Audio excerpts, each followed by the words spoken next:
Boom! What's up, everyone? Welcome to Simulation. I'm your host, Alan Sakyan. Very excited to be talking about meditation, talking about creativity, talking about enlightened leadership. We have Dada Nabhaniilananda joining us on the show. Hello. Thanks so much, Alan. I'm super pumped to have you. Thank you, Ronnie, for introducing us. Very grateful for you. The monk dude is Dada's, what do you call it, nickname? That's my brand. Your brand, it's his brand, the monk dude. It's such a good brand. It sticks, you know? With a musician friend of mine came up with it. It's a great brand. I love it. I love it. For those that don't know Dada's background, 40 years as a meditation instructor, 40, older than a lot of people watching. A yoga monk ordained in India in 1979, born in New Zealand is where he was born first. Also author, keynote speaker at Apple, Google, Facebook, all these prominent Bay Area firms. Also an award-winning musician, started playing piano when he was, how old? 4? And then composing when he was 11. Yes? Yeah. That's so cool. That's so cool.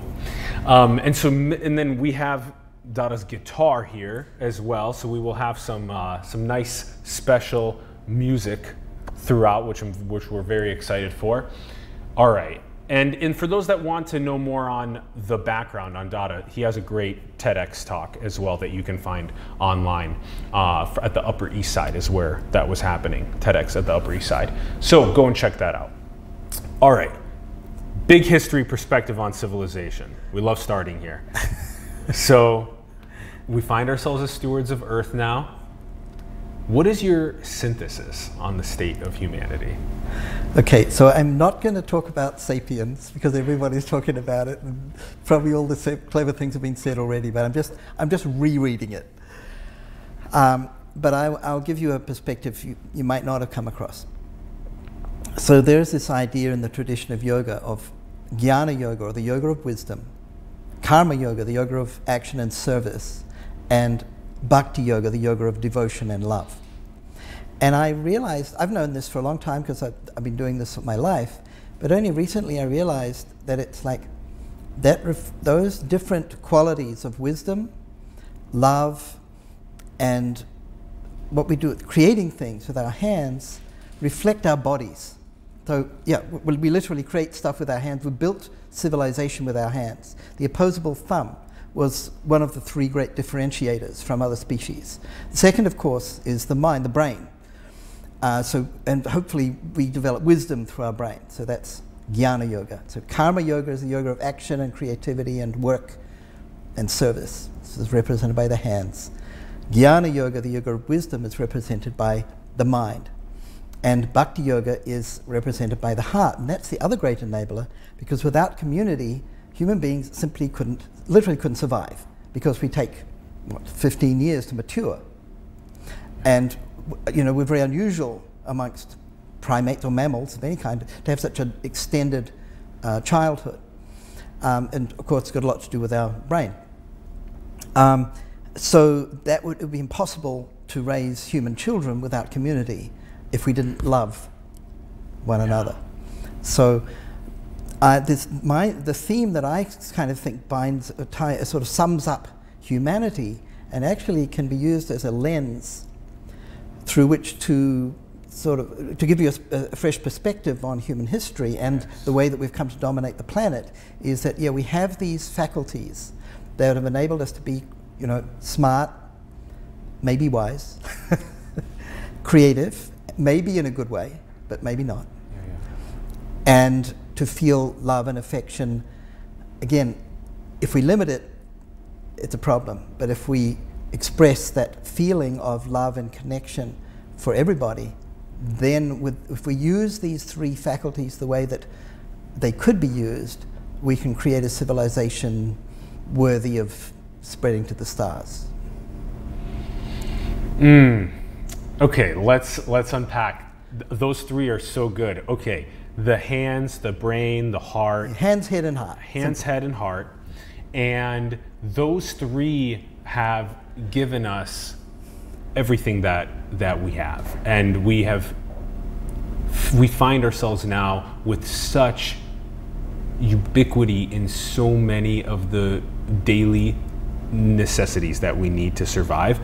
I want to ask you this question. We're very grateful for the 100 billion plus humans that built this civilization. The seed, I like using this metaphor. I'm curious what your thoughts are about it. That you indicated this trajectory, this potential of really strong compassion, love, tuning inward, trust, all of us working together, and this other trajectory, which is kind of where we're at now in some ways, where the seeds of each human as they're being birthed into the world didn't necessarily get the right nutrients that were needed.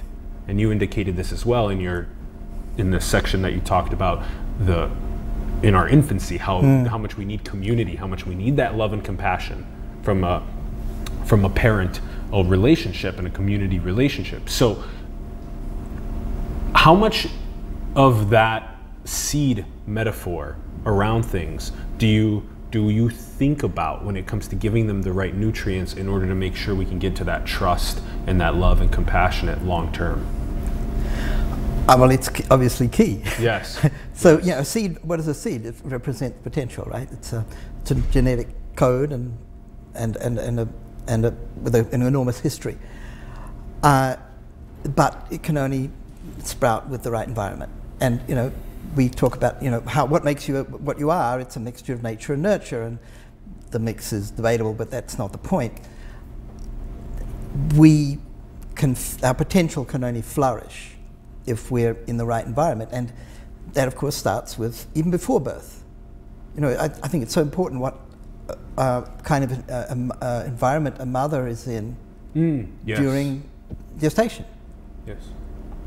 And the environment outside the mother, the social fabric that we've made. Yeah. What moods? How are people treating her? Is she being treated specially because she's bringing a child into the world? I mean, it's so important. What kind of music is she listening to? Of course, what kind of food is she eating? But it's not the whole emotional, social, physical environment that the child grows in the womb and then beyond is tremendously important. That's why, psychologists, of course, will tell you the first 5 years are critical for your emotional makeup. Yes. I know that my grandmother helped to raise me and played a huge role in my giving me a kind of emotional stability that maybe my brothers didn't have. They didn't have the same opportunity because she was in England when they were born.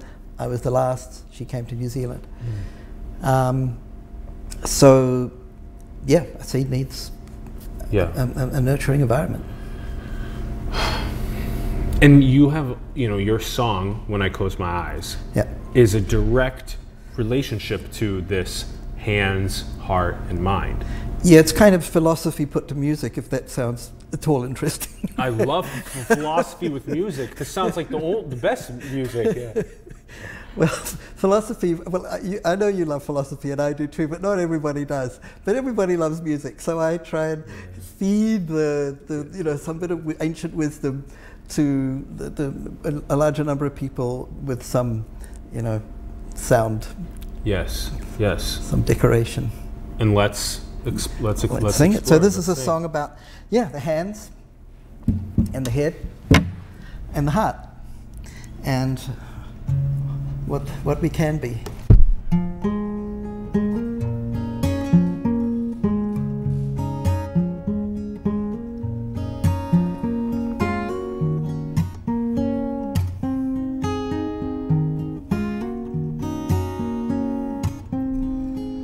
With my hands, I'll build a spaceship in case we run out of room. Like a wizard who helps everybody's dreams come true. With my hands I only want to do good. Wouldn't you do that if you only could? With my head I'll write a song about saving the world. Every river, every robot, every boy, every girl. Singing wisdom is the one missing link. Connect reflecting what I feel to all that I think. When I close my eyes, my heart can open wide. Now I see who I'm meant to be. When I close my eyes, I no longer wonder why. Now I see who I'm meant to be. With my heart I'll turn your sadness into unicorns, and rainbows with more colors, and roses with no thorns. With our hearts we can travel so far. Together we can aim for the stars. When I close my eyes, my heart can open wide. Now I see who I'm meant to be. When I close my eyes, I no longer wonder why. Now I see who I'm meant to be. When I close my eyes, my heart can open wide. With our hearts we can travel so far. Together we can aim for the stars. When I close my eyes, my heart can open wide. With our hearts we can travel so far. Together we can aim for the stars.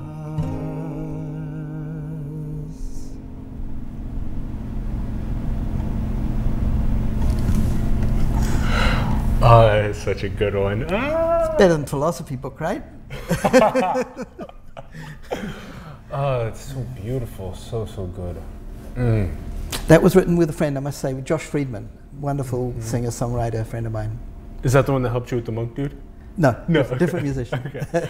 Josh Friedman? Josh Friedman lives Cool. in Los Altos, yeah. Cool, Josh cool. Freeman. Friedman. He owes Me money. That is hilarious.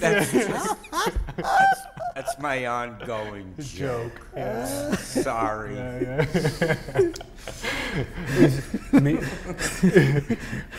Maybe Josh is someone we should also have.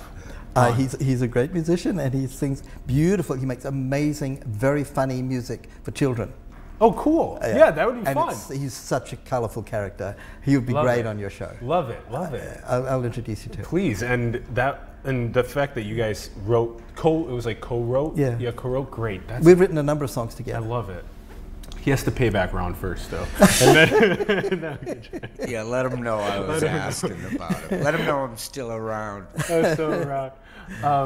Great. So this process of kind of, I love what you just showed us there. It's you take what's your understanding of a powerful way of seeing the world, that we can close our eyes, we can have our hearts open wide, that we can understand who we're meant to be, that taking these words, making them into music, and delivering that through it as a medium is gorgeous. Well, look, music is the language of emotion, right?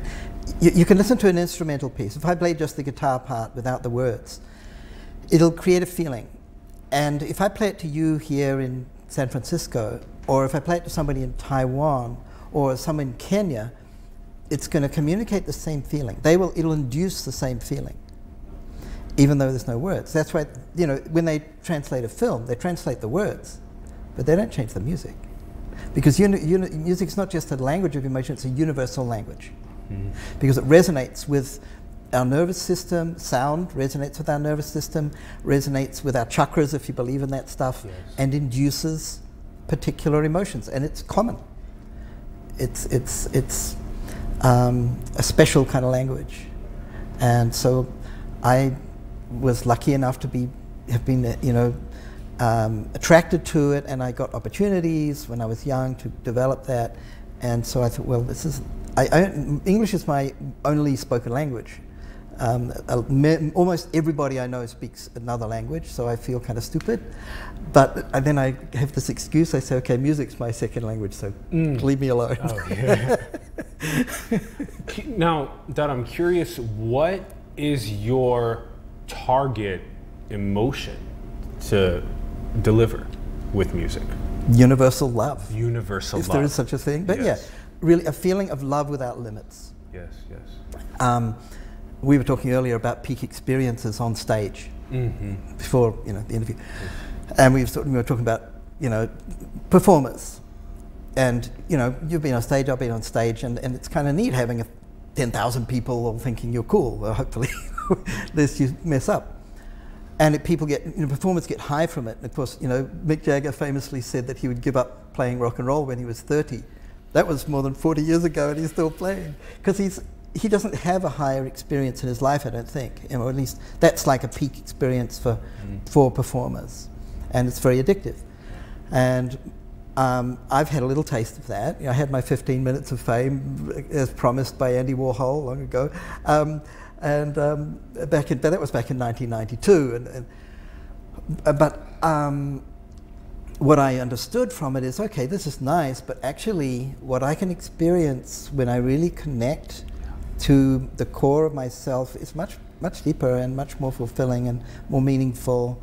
And so, it's when I close my eyes that that's when I experience my peak experiences.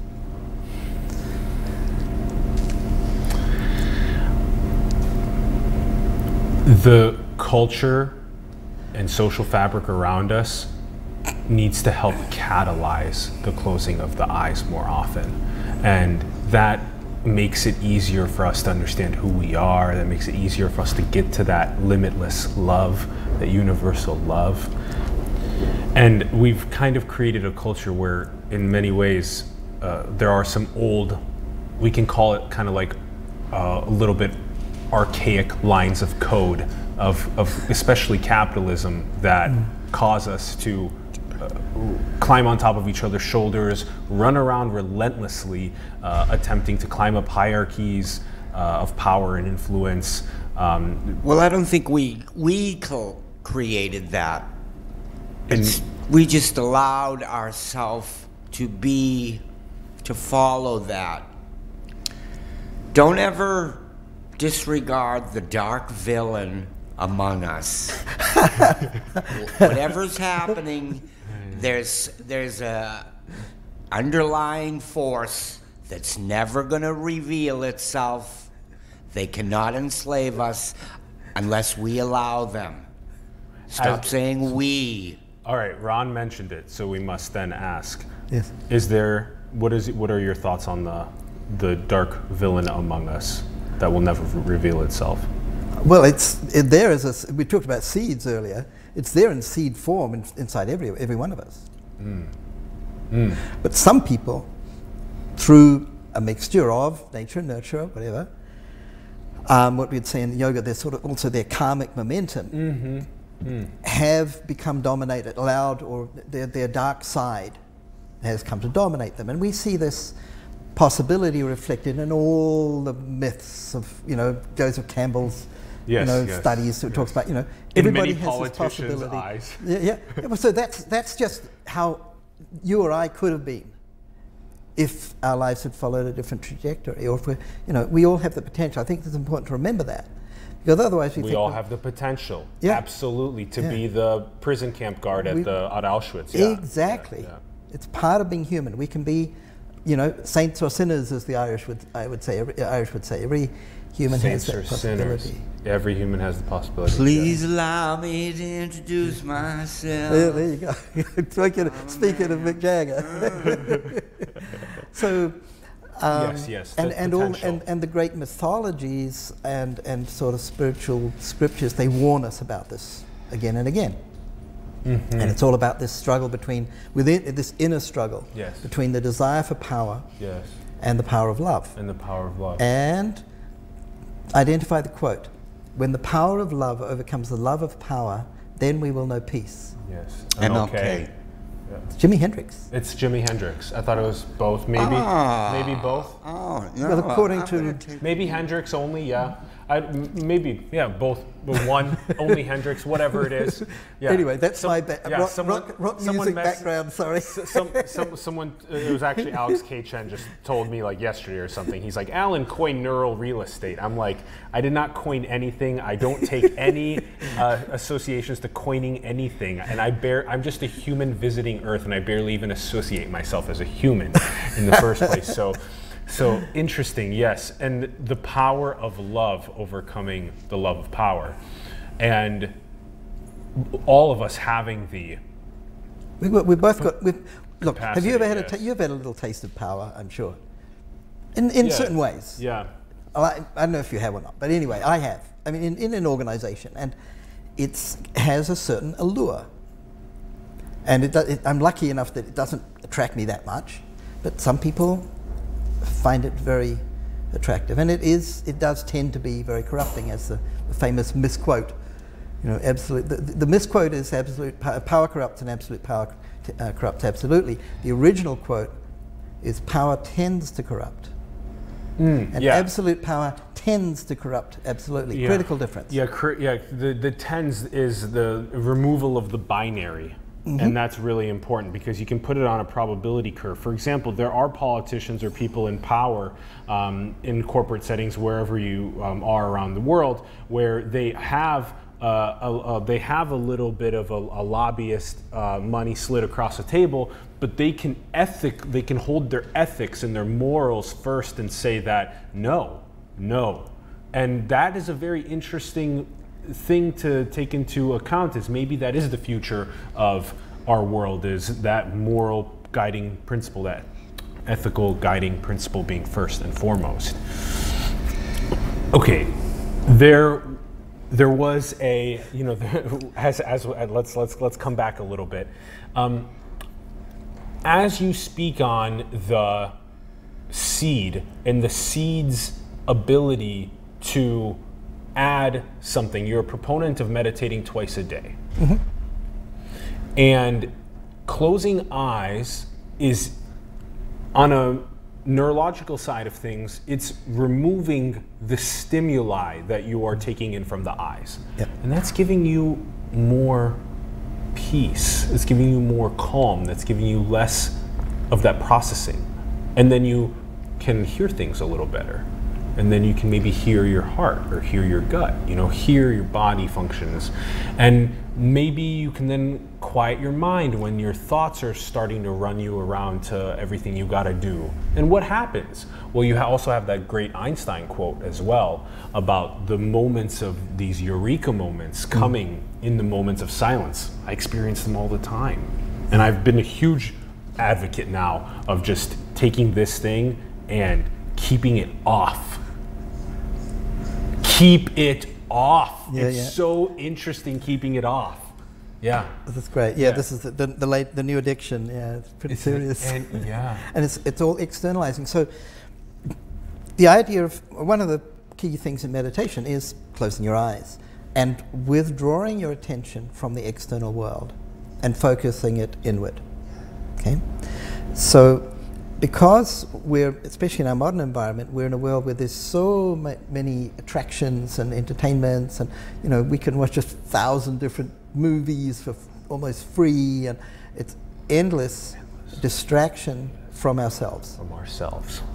So it's so important, it's even more important now that we've created this secondary world. So already the world was distracting before electronics. Now we've created a second layer of distraction through these windows of phones and screens, and you know, sound are there as well, of course. So that's like another level of removal from the self. So we have to make an extra effort to withdraw. As you're doing, you know, switching off your phone is an act of withdrawal from distraction. It's great. Meditation itself is, you know, part of it is withdrawing your mind from the world and focusing inward, and then The next step is, okay, focus on what? So a lot of first steps in meditation that people talk about is, okay, I'll begin by focusing on something very simple and very central to my being, and they'll often start with the breath, because that's something we don't think about much, but we do it all day, and if we didn't, we wouldn't be here. So that's a good starting point. I like to take people past that pretty quickly to focusing on the source of consciousness, the sense of existence.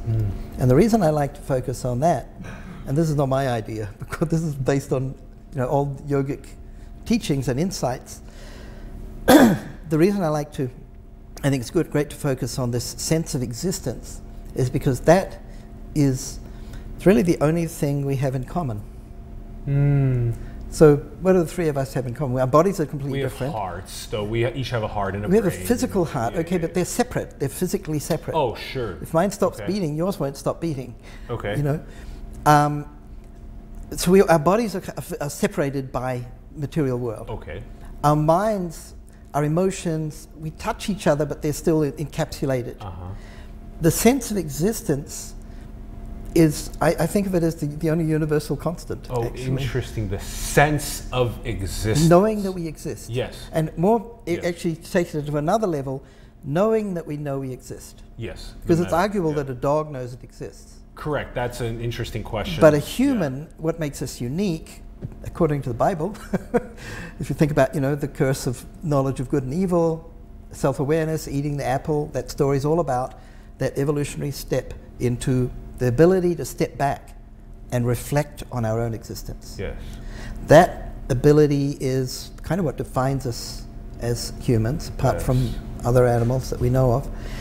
And that's a really great focus for meditation, because it's not only constant amongst us, trans person, it's also a constant through time.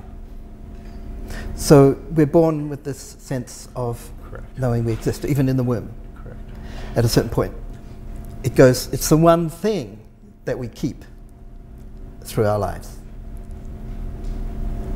So that can be a really powerful focus for meditation.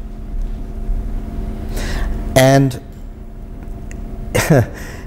since we had a song about philosophy, one of the philosophical ideas in yoga is that this experience of consciousness is actually universal. And what we're experiencing isn't generated by our brains. Rather, our brains are like an aerial picking up a constant transmission that's omnipresent. And they call that Parama Purusha, or supreme consciousness, or Brahma, which means that which is beyond understanding. So Einstein referred to it as a supreme intelligence. This idea that that the basis of reality is not actually matter. It's actually consciousness, and that all of reality is arising out of that is a fundamental precept of not only yoga philosophy, a lot of other philosophies. Consciousness becomes embedded in the matter, then? It starts with consciousness. The matter is actually consciousness condensed. So it's like, the dream is a great metaphor. When you have a dream, you create a world within your mind. Yeah. The places and people that populate your dream are created from your mind stuff, if you like. Well, okay. Yes, continue. Yes. So you've created a simulation in your dream, and you don't realize that you're a character in the dream, but you're also the one dreaming it. Yes. So how is this not that already? Continue. Well, yeah. So the idea, the concept of enlightenment is actually that I wake up and I realize that I am dreaming. I am the one who's dreaming the entire universe, all of reality, and I was all along. But that I is the same I that you are experiencing. There's only one I. Yes. Which they call Brahma in the the yoga tradition. Anyway, that's the philosophical bit. Okay, Dada's got to come back for round 2 because there's too much cool stuff to unpack, even in just that little bit right there on consciousness, and also on this unifying essence that we have of being alive. That one's so cool. So start with breath, and then feel being alive, and realize that other the other 8 billion of us also feel being alive. That unifies us, right? Yeah. So how do we, you asked me before about what I think is the highest emotion. This idea of universal love, where there is no barrier. The I and you are the same. There's this great saint from India, his name was Ramana Maharishi. And one of his disciples once came to him and asked him, you know, I've got this job and these people I'm working with, they're such a pain, they drive me crazy. You know, what do I do about other people? And Ramana Maharishi just said, I'm not aware of any other people. He was in that state all the time. Everything was internal to him. Interesting. And then it's kind of, if one actually wants to assist potentially in maybe eradicating some poverty or some disease or advancing the species in terms of our path towards transhumanism and whatnot, that if one wants to do that, they kind of have to activate a little bit of their ego, but in a more sane cultural dynamic. So that way one can actually innovate and create as part of the collective fabric, because if one is constantly buzzing on that feeling of there is no other, this is all one, can one still innovate and create simultaneously, quite frictionlessly? I don't think anything in the world in reality is completely frictionless, because the universe is a dualistic version of oneness, kind of. So but I mean, that's getting a little too esoteric maybe, but the short answer would be yes. There are people doing amazing work out of very, very high, selfless, you could maybe spiritual motivations, and they're very effective. You know, I mean, he's not often cited in a sort of spiritual context, but I think Nelson Mandela is a fantastic example of somebody who transcended his identification with a particular social group and was ready to make tremendous sacrifice in order to basically prevent a terrible, bloody civil war. And he's one of the people who really deserved his Nobel Peace Prize. A lot of people, in my opinion, didn't really earn it, but he sure did. And he's not, I mean, he spent 25 years in prison. He must have done a lot of contemplation and soul-searching. But he developed an incredible wisdom through that. And I think he really connected with his humanity in silence, in solitude. And you know, he never spoke about meditation or spirituality, or as far as I know, though he was close friends with Archbishop Tutu, of course. And he may have had some private interest in that, but he certainly attained a level of selfless wisdom that is evident from his remarkable life. Yes, yes, that's a great example. There's the examples of selfless wisdom are ones that more of us should prop up as things that we teach children, and less so of the materialistic, conspicuous consumption garbage. Good point. Yes. So, okay, this is as we're talking about meditation, because we will need to have you back for consciousness and more. There's too much there, but okay. Within meditation, I want us to touch on this. We're talking about the seed. We're talking about the trajectory of the seed. When applying meditation, this is now thousands of years old. These lineages transcend our little 25, 50-year existence that we're at. So again, think thousands of years of practice versus 25 years.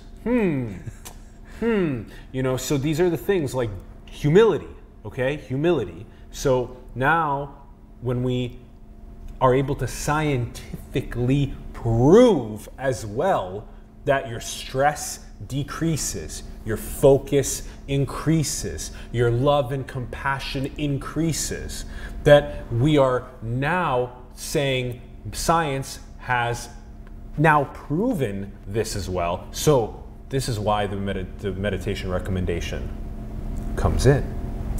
Yeah,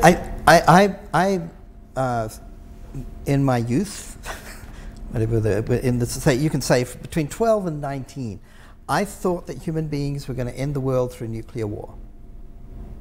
I had no interest in meditation or spirituality, or I had no knowledge or information about it. Big change in my life, and the thing that it brought me was hope. Because I thought, wow, there's a way that we can change. Because it was clear to me that human beings, this dark side has gained control, is dominant. And that's reflecting in world affairs and horrible wars and all this oppression and exploitation. But then I realized, oh my God, there's a way that we can wake up the good side of ourselves, and that anybody can do this. And there are so many examples through history of even people who've been very crooked and corrupt and degenerate and transformed, you know, the sinner to saint sort of stories, the redemption stories, which people find particularly inspiring because they think, oh my God, there's hope for me.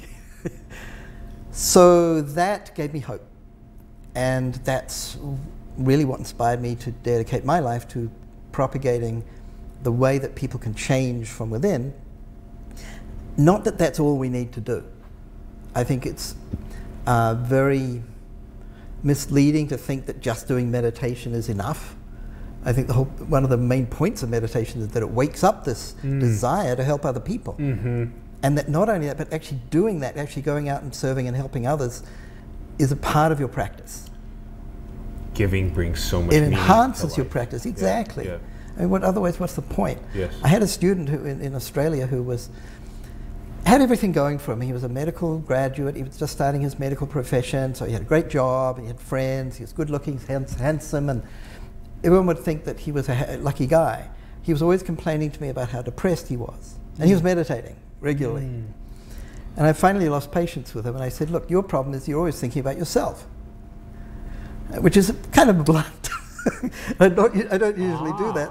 I said, why don't you go and help somebody else for a change and get over yourself? Yeah, you know? yeah. So I was uncharacteristically direct. Yes, yes. He took me very seriously, and 2 weeks later he told me, look, I've just committed to a 6-month service project in India. I'm going to go and work there as a medical assistant for 6 months in a poor village. Whoa. And he did it. I was, wow, I better be careful what I say, right? Yeah, yeah.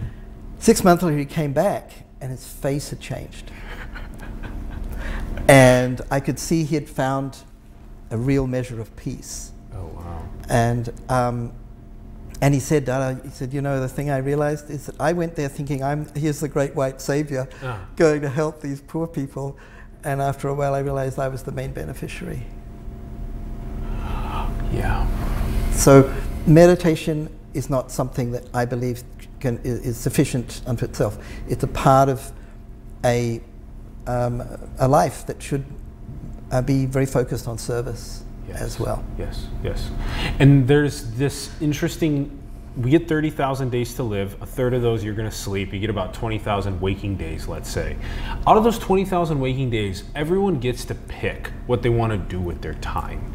Now, when it comes to choosing, one can give to one's family in terms of time. One can give to one's community. One can give towards, again, an eradication of disease or poverty across the world at large scales, these moonshot ideas. So there's all these varying scales, and they're different colors on a color wheel. These are not good or bad, they're different colors. So give, though, is the principle, is carry this wake, this aura around you of positivity, of give, of love and compassion. That's what the hands are for, to give.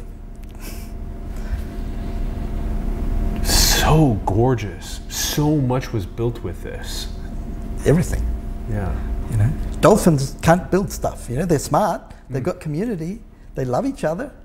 But have you ever tried, you know, building something with flippers? It doesn't work. Oh goodness. Okay. There's the 15-minute timer. All right. So, okay, let's do.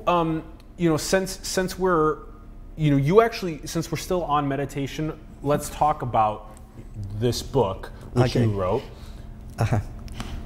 close your eyes and open your mind, which is also When I Close My Eyes, the song. Yeah. Yes. Yeah, they can tie together. Yes, yes. So anything, well, this was not created in isolation, incredible contributions from a lot of other people, but I'm officially the author. Yeah, that's what everyone should read. It is my recommendation. If you want to understand the essence of what I learned about meditation in 30 years, because I published this 10 years ago, yeah, read the book. But there's no substitute for actually practicing and experiencing meditation. Yes, yes. You know, it's like swimming. You can read lots of books about swimming, but if you want to learn to swim, about guitar, you got to get in the water. Yeah. Right? Theory is all very well, but practice is what makes it happen. So, dolphins probably meditate a lot. Yeah, for sure. Animals probably do lots of peace, and they have that's another whole area of speculation. Yes. So meditation. Let's have a little shot at it. Let's do it. Yes. So I want to show you a couple of pictures first. One of them is it's something I came up with recently for a corporate. I was teaching a group at PayPal of PayPal managers meditation. So they're very stressed and they have to deal with some complicated issues. Lots of numbers, and this is some of the research. Actually, I'll tell you a bit about this. Okay, so one of the things that's happening in meditation is measurable, and that is the amount of the blood flow in the brain, which is what's being measured by an fMRI scan. It's so functional magnetic resonance imaging. So it measures a cross section. It measures the heat generated by blood flow, and what's being measured here is the heat generated by the blood flow before meditation. It's kind of hot. Heat is, it's been colorized. So the orange indicates heat, the yellow a lesser degree, and blue it's typically, traditionally cooler. 10 minutes of meditation from this same brain to this brain. Meditators are cool, right? That speaks equanimity. It means your brain has literally cooled down. What does it mean in terms of your internal experience? It means not so many thoughts, not overactive emotions. This is higher neural activity. Yeah, higher neural activity, higher in, and we experience that as thoughts. And the fact that this can happen so quickly, and there are, tens of thousands of these sorts of images. Yes. This is not one case. One case, of course. And there are tens of thousands of studies, and each of those has thousands of cases. This happens when you meditate. The mind or the brain cools down. The frequency of thoughts reduces. Anxiety reduces. Depression is one of the, reducing tendency to depression is one of the big outcomes. And of course, stress. So, and as we say, this has been proven now. As though 7,000 years of subjective experience wasn't enough, now we need something supposedly objective to convince us. Let's go to the next image. So when you meditate, what I tell people, this doesn't quite fit on the screen, but Ronnie's got it. I ask them to close their eyes. So I ask you to close your eyes, listen to the mantra, which you're going to do in a minute. So it's a Sanskrit phrase that we're going to sing, and then you're going to focus on that and the meaning behind the mantra. The music fades. You focus on the feeling of the source of love within. So you're kind of moving through these. That's perfect. So these sections, and the result is you feel, okay. Your brain is slowed down. You feel more relaxed. You feel calm, and if you go deeply into it, it can feel really beautiful. That's kind of what's supposed to happen. Let's have a look at what actually happens for a beginner. Okay. It's really different. I get it now. Okay. Yes. So you start off, sit straight, close your eyes. My brain hurts. At least I'm not thinking about work. Darn. Yeah. Oh no, that stupid deadline. How come deadline sounds like a dead lion? I really love lions. The mantra is about love. Thanks, lions. Okay, mantra. I need you right now. Bhavanam Kevalam. That's the mantra. Feeling the love. Okay, that wasn't so hard. I feel kind of peaceful. So that's more the real experience of with the mind wandering. The mind wandering. Yeah. But you can still meditate. We're designed to be able to meditate, actually. Every human can meditate pretty much. So it's just that it's not as perfect when you first try it as you might like it to be. Just like you're not playing a gorgeous song on the guitar the first time you sit down with it. Exactly. Yeah. For some reason, a lot of people have this unrealistic expectation that when I sit down and close my eyes, I'm going to be able to stop thinking. This is super fantasy. Especially after you've trained your mind 99.999% of the time to be just chattering all the time, the monkey mind. So when, exactly, you can't just pick up the guitar, go start syncing three-pointers, etc. You can't just go. It takes time to process. But even during this process of gradually training your mind to slow down, you experience the benefits remarkably quickly. Yeah. There's a neat study out of Harvard. For some reason, people's brains at Harvard are special. At Harvard are special. So Harvard. Yeah, Harvard. Yes. They had a control group and a study group, and they found that in less than 2 months of regular meditation practice, the meditating group, they actually could measure the change in their brain structure. It was they're called cortical thickening. The frontal cortex actually thickened it, which indicates a development of greater self-awareness. Interesting. And it happened that quickly. The prefrontal cortex? Yeah. Thickens? Yeah. And it's measurable. Whoa. Interesting. There's all kind of... very interesting. There's a lot of brain changes, measurable brain changes, but usually you'd think they would take a lot longer. But only 2 months, of regular practice. Yeah. Very, very interesting, and a greater amount of self-awareness than with that executive function. Yeah. Yeah, a little bit less of an inclination to want to potentially get dinged or commit some sort of an act of harm on someone. Yeah, so a greater capacity to reflect and pause before, reacting in perhaps a negative way. Yes, the pause. The pause is so beautiful. They have a whole pause thing at Google now, which is part of their meditation program. I love it. Yeah. I love it. Yeah, the pause is key. It's a huge key in life. Not doing stupid stuff. Yeah. This is good. This is a nice wander into the science as well as into the actual experience. And let's try it. Do it. Yes. So next image, please, and we're going to sing this little mantra here. So one of the methods. And this is Sanskrit. That is Sanskrit. Baba Nam Kevalam. Yeah, it's a long E. Kevalam. Kevalam. Yeah. Baba Nam Kevalam. That sounds terrible. Baba Nam Kevalam. Yep. Only the feeling of limitless love. See, the idea here is that we're going to focus on the source of love inside ourselves. So it only takes a moment's thought to observe that all the love we've ever experienced comes from inside of ourselves. So I want to be in that place. So the idea is that there is this part of ourselves that generates this feeling, and we're connecting to that, and that it doesn't have any limit. We're not going to put any boundary on that. So we're connecting to the source of limitless love within ourselves. All right? I'm going to sing the mantra for a minute, and I'll guide you into a very short, super short meditation on Bhavanam Kevalam and this mantra, all right? So just close your eyes and sit straight, and if you're watching this, which I hope you are, sit straight, make yourself comfortable, feet flat on the floor maybe, or you might have a little meditation room of your own if you're very lucky. Yeah, now close your eyes.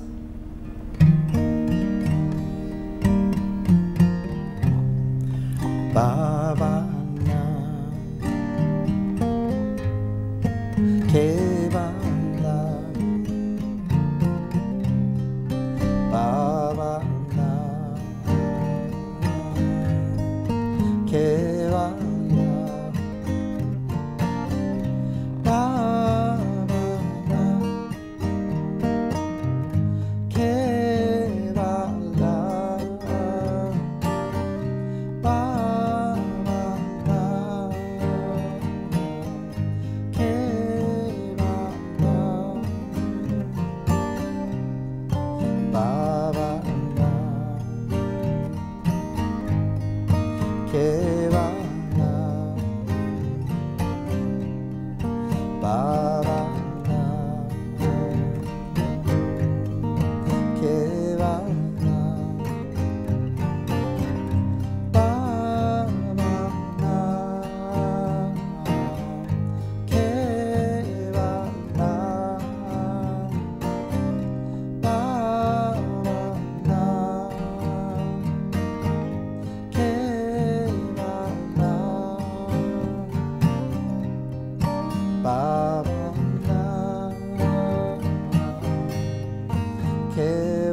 Just keep your eyes closed.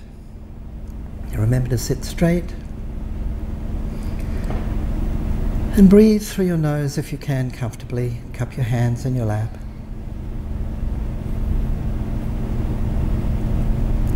And let the mantra Baba Nam Kevalam with the music continue in your mind as though you're hearing it played back to you by the voice of your memory. So you're just observing, you're listening, and it's playing on automatically.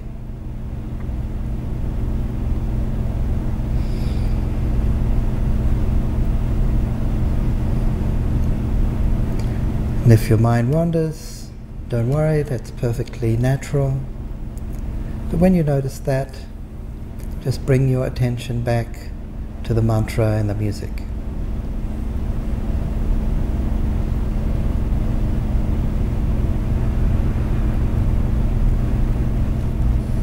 Then begin to feel that this mantra is coming from a place deep within you, as though your inner self were singing to you.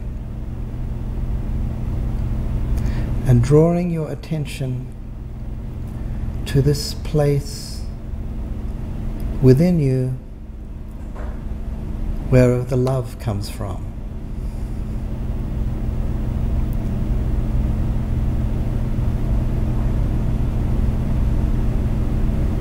So you're connecting to the source of this feeling of love within yourself. And as you come deeper into it, you realize that it has no boundary. There are no limits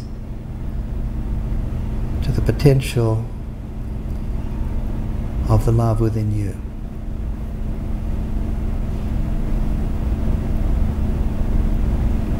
Just let the mantra and the music continue in your mind, and it's drawing your attention inward to this source of limitless love. We'll just focus on that in silence for a moment.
Take a deep breath.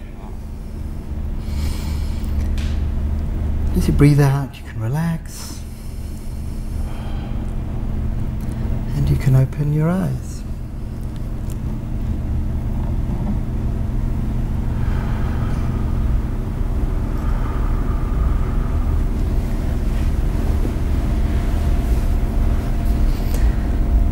you can practice that at home. Every day, twice a day. I'll give you a link later where people can actually find a download of a guided meditation like that. It's free. And that link will be in the bio then. For everyone. We'll put that in there. Yeah. Cool. So it's, that was really short. Normally, people meditate for a bit longer than that, but we're on TV. So. But it's amazing the difference it can make to how you feel, not just during meditation and for the few minutes afterwards, but it kind of creeps into your day. And so that you find that, you experience this, I know you meditate, it changes the way that you feel in a subtle way all the time. Yeah.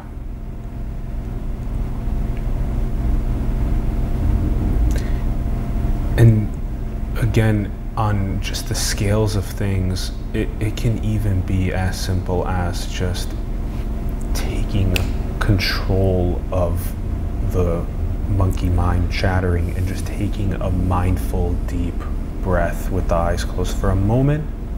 And then that can even change the physiology then and for the next, as a butterfly effect, for the next couple moments. So it can even be just a single mindful connection to the breath and to that love. As you were delivering Baba Nam Kevalam, as you were delivering it, and you were talking about the feeling that love inside, very profound. Check out the link in the bio, everyone, and again, tap inward, check in with yourself at least once a day, twice a day. Just check inward. It's so important, so important. Okay. We have obviously so much more to talk about. So let's, Ronnie, are you okay with going a tad bit longer? Not too much, but just a little. Just a little bit. I don't care. Okay. All right, let's go a little bit. Thanks, Ronnie. Thanks, Ronnie. As you can see, the preferred technical director of the Bay Area. Did you see what he did there? When the image was too big, he, really Yeah, my job. Doing it all, doing it all. Handling the other mic and the instrument. Doing really good with the PTZs on the zooms on the instruments and switches. He's you'll see in the. Well, stop wasting time talking about me and get back to the show. Okay. All right. Back to the show. So that was picked up in India. Mm-hmm. Okay. Yep. And this has been a mantra for a long time. No, this is actually a new mantra. This is a new mantra. Yes. Interesting. Most of the mantras that you'll hear people singing or using in meditation, or, maybe in silent meditation they'll be using, most of them are very old. Some of them, I know mantras that literally come from the 7,000 years ago. Yes. But this mantra is from the 1970s. Very cool. I like new neologisms. Well, it's got kind of new energy. New energy. Interesting. Yeah. The theory that I know is, and I've had some experiences that seem to support this. A real spiritual mantra that's designed for meditation is kind of empowered by somebody who knows how to do that. I mean, somebody, you can say a great spiritual guru. They can kind of magnetize. It's kind of like magnetizing steel or something, and it increases its effect. But that fades over a very, very long period of time. So a new mantra that's been empowered in that way actually has a stronger impact than the older mantras that have lost some degree of their magnetic, whatever it is. It's not really magnetic, but I'm using it as a metaphor, obviously. Yes. Yeah. Interesting. And this is also a big, what I think, an indication to the power of the neologism, to the power of changing up the nomenclature to new thought-provoking words and mantras that can potentially awaken the newer generations, the millennials, the Gen Z, who's coming next. Okay. Okay, so this is on a version of 101 of meditation. Yeah, this is super baby step, yeah. Super baby step. Well, there are even babier steps, but yeah, this is baby Yes, step. yes. Because, you referenced this earlier that there's, being on stage with 10,000 people is a certain kind of feeling, of great feeling, an ecstatic feeling. But one can actually, interestingly enough, in complete silence, achieve even greater of a feeling themselves with inward practice. And that is very profound to think, because there's so much cultural paradigm and code that is pushing towards the material will make you ecstatic, the fame will make you ecstatic, all of those things will make you ecstatic. And so it's very cool to go counterculture and go in. Okay, we talked a bit on the neuroscience side of things, on the physiology side of things, and that was very very important. On the creativity side of things, you wrote another book as well, and this is a lot of what you speak about as well when you go and speak, is you speak about these principles of meditation, creativity, enlightened leadership. When you speak. And let's hit those last two on creativity and enlightened leadership. Sure. A lot of this is coming from the heart, the emotional intelligence, the ethics and the morals take precedence. We were talking about how to behave in a political setting, potentially in a business setting. So teach us about this, run us through this. Sure. We've talked about the research. There's been a lot of research into meditation. One of the big outcomes is it helps manage stress, anxiety, and a lot of negatives. The other thing that it does is give you a whole lot of positives, which are more difficult to measure often. One of them is creativity. There's a really neat study out of Holland, out of Leiden University, where they found that certain types of meditation enhance the creativity, idea generation. There are different ways of doing this, and I teach actually a range of methods of tapping into creativity and sort of sparking it. But the one that I call the long game is a meditation practice. There are little tricks you can do and exercises that will definitely help you to be more in your kind of child mode. Children are more imaginative than adults by a huge factor. You can get part of that back by going through visualizations and things. But all of those are like what I call quick fixes.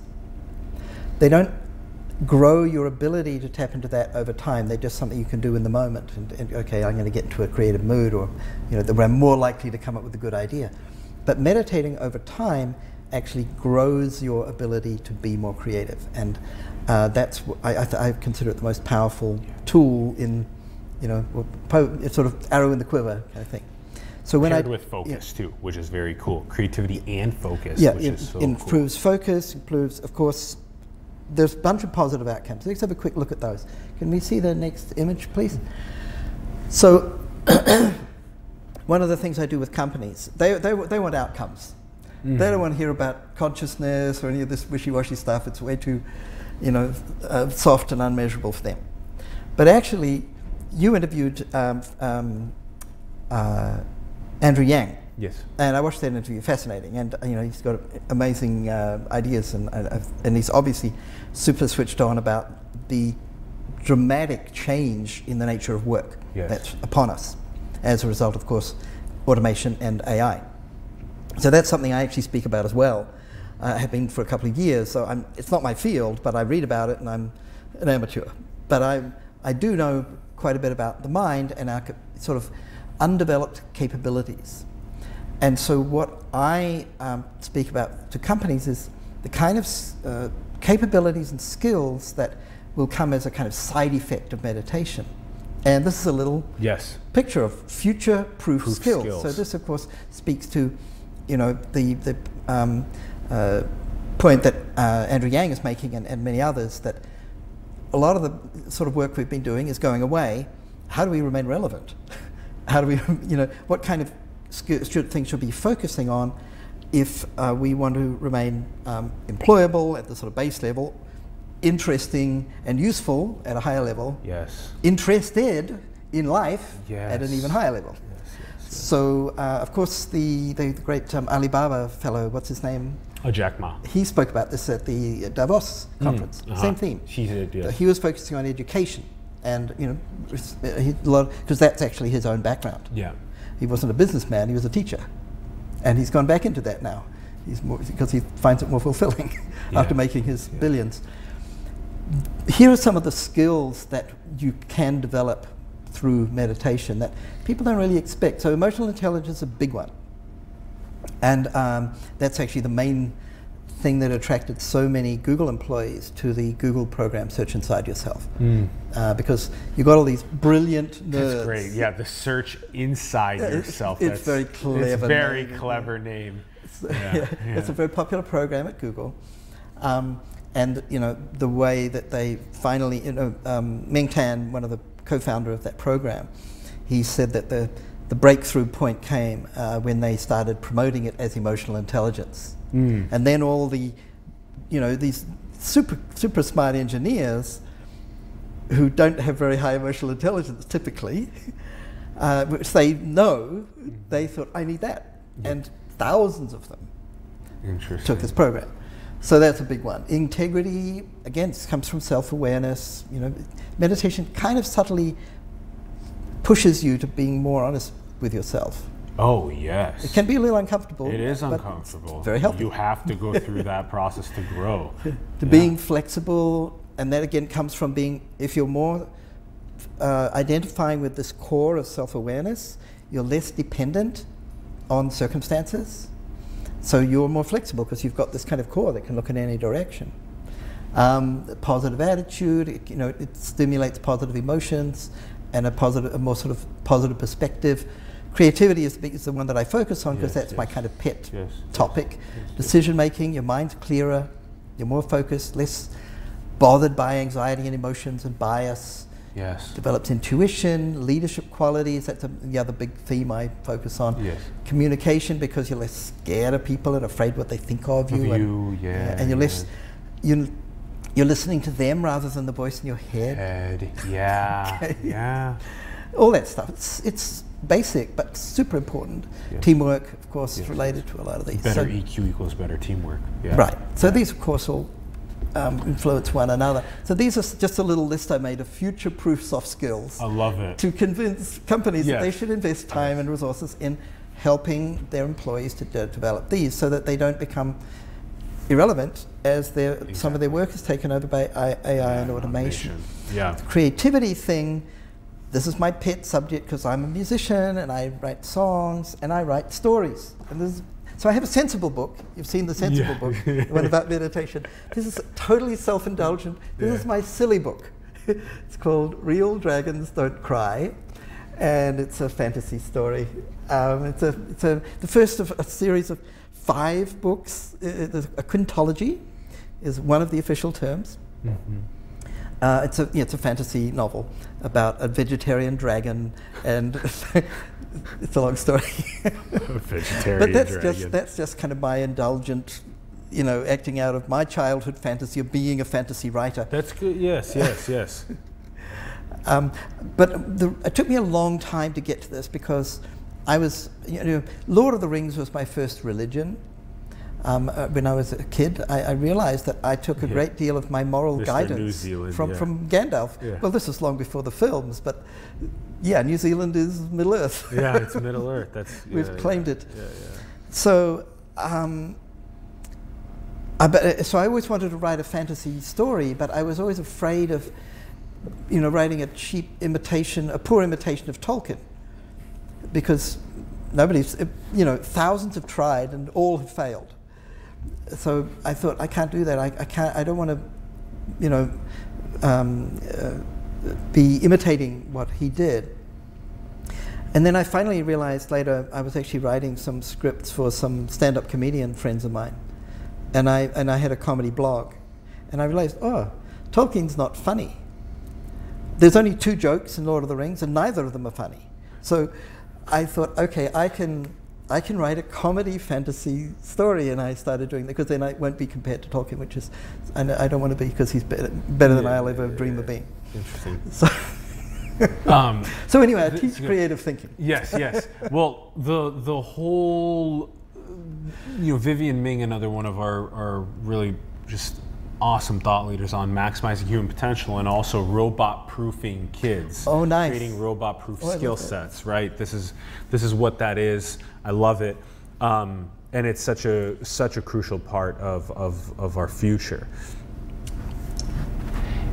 As we enter the AI and automation age, passing the torch to non-biological intelligence. Let's do this sincere self-work, this inner management, tuning inward practice so we can better pass the torch more effectively. And one of the points there was also leadership, right? And this enlightened leadership that comes from the heart, that is emotionally intelligent, that realizes that maximizing the potential of every single seed to its fullest in the world is a massive creative priority for everyone and a moral priority.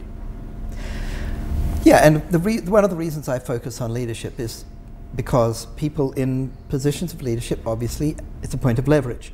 They have a lot of influence. What they do, the effect of the decisions they make is amplified because they have power. But I also emphasize that we shouldn't think that the only leaders are people who've got big public positions. Everybody in some way is a leader. We influence people. You influence people through your channel. You influence your friends. You influence your family. If you have children, you influence your children. I was the youngest of 4 kids, but at least I was the leader of my dog. I could boss my dog. So the point here is to really help people to develop the attitude and the perspective that will make you a benevolent leader. Yes. And that ripple effect that you have, and depending on the number of people you're influencing, that will be a good effect. Yes. And, I don't see any perfect leaders around, but I see some who are trying and some who don't seem to be interested in trying to be benevolent. Yeah. And I would always encourage, everybody or anyone with a position of trust to exercise their power with a view of, the greatest good for the greatest number of people for the greatest possible period of time. I'm paraphrasing Fuller, John Wesley. No? Okay. That quote is contributed to 5 different people. There you go again, one of these. Okay. So interesting. So the scale of leadership again, it's with yourself, it's with your family, with your community, with the world on the largest scales of influence as well. The benevolent leadership and the inner self-work that happens to help us become a more benevolent leader. Okay, I know we could just keep going, and let's wrap. 2 quick questions on the way out. Are we in a simulation? I don't think so. Well, it depends what you mean by simulation. If you mean a technological one, then no, I don't think so. But I might be the agent of the artificial intelligence that's programmed to convince you that you're not in a simulation. So who knows? This guy. This is good. Thanks for saying. They appreciate it.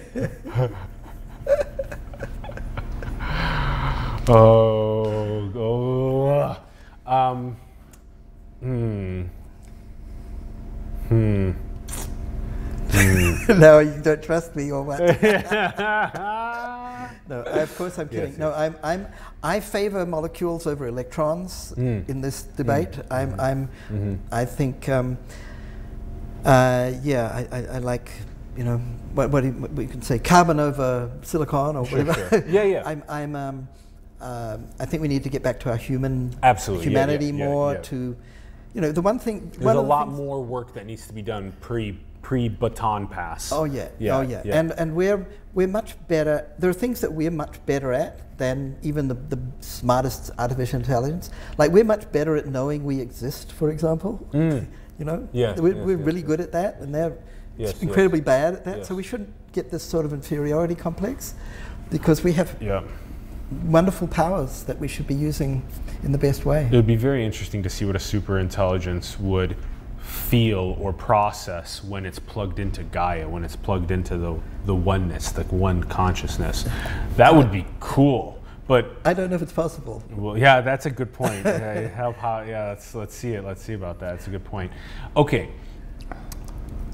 And last question. What is the most beautiful thing in the world?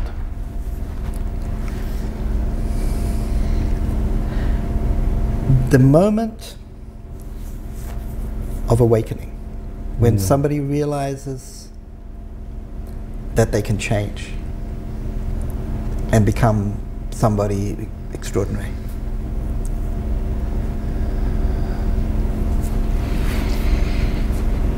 Oh yeah. Yeah, that's really good. That's really good. Oh. To catalyze more of those is paramount. I love it. I love it. I don't think we've had that as an answer yet, which is great. I've never given it before. Thank you. This has been so wonderful. Dada, thank you, thank you, thank you, thank you. You're fun to talk with. Your mind is so colorful. Thank you, thank you. That's such a nice compliment. Yeah, try it every day for 1 year, and then get back to me. Poor old Ron. poor old Ron. Yeah. You're a patient man. He is. He is also colorful. The two colors have been mixing very interestingly. And you as well on the great colorful mind. Okay, round 2 will have to happen. We look forward to round 2. More meditation, more guitar, more. I've got 30 more songs. Don't worry. Perfect. And those actually. good segue. And those songs are also available on this iTunes. ancient technology that nobody even knows how to use anymore. It's called a CD. You know, it's got all these little dots on it. You can't see. They're pretty cool. I love it. This is high quality reproduction, unlike your MP3s. Yeah. See, the whole thing with being right here next to the guitar was extremely powerful with that, with all of it, the essence versus hearing it via stereo. Now, this is all available on themonkdo.com. You have links for these. You also have links to iTunes. This is available on iTunes as well. In the MP3 form. I'm in afraid the MP3 it is. form. Spotify, whatever. Until we can clone you and ship you around the world to sing Baba Nam Kevalam. And then, in addition to this, we have the books as well are available. So do check that out as well. Themonkdo.com, links in the bio. Go and check that out. Also, subscribe to Dada on YouTube. Dada has a bunch of great content on YouTube. Go and check that out. The link again is below in the bio. And thank you everyone for tuning in. We are so appreciative of you. Thank you. And give us your thoughts in the comments below. We'd love to hear from you about your thoughts on this episode. Let us know what you're thinking. Let us know how the practice is going. Talk about it. We have our simulation chat. Let's get more people talking about it. Go and do it yourself. Talk to your parents, your friends, your community on social media. Get talking about meditation and what it's doing for you. Start spreading it, watering those seeds with meditation around the world. Huge thank you and shout out to Ron Vargas, our producer and director. We love you so much. Thank you for these great cuts this episode and for handling the extra time. We really appreciate it. Thank you. And go and build, everyone. Go and build, manifest your dreams into the world. Support the artists and entrepreneurs that you believe in. Help catalyze their growth around the world. Our links are below as well to help us grow a simulation. Build, create, execute. We love you so much. Thank you for tuning in. We will see you soon, everyone. Peace.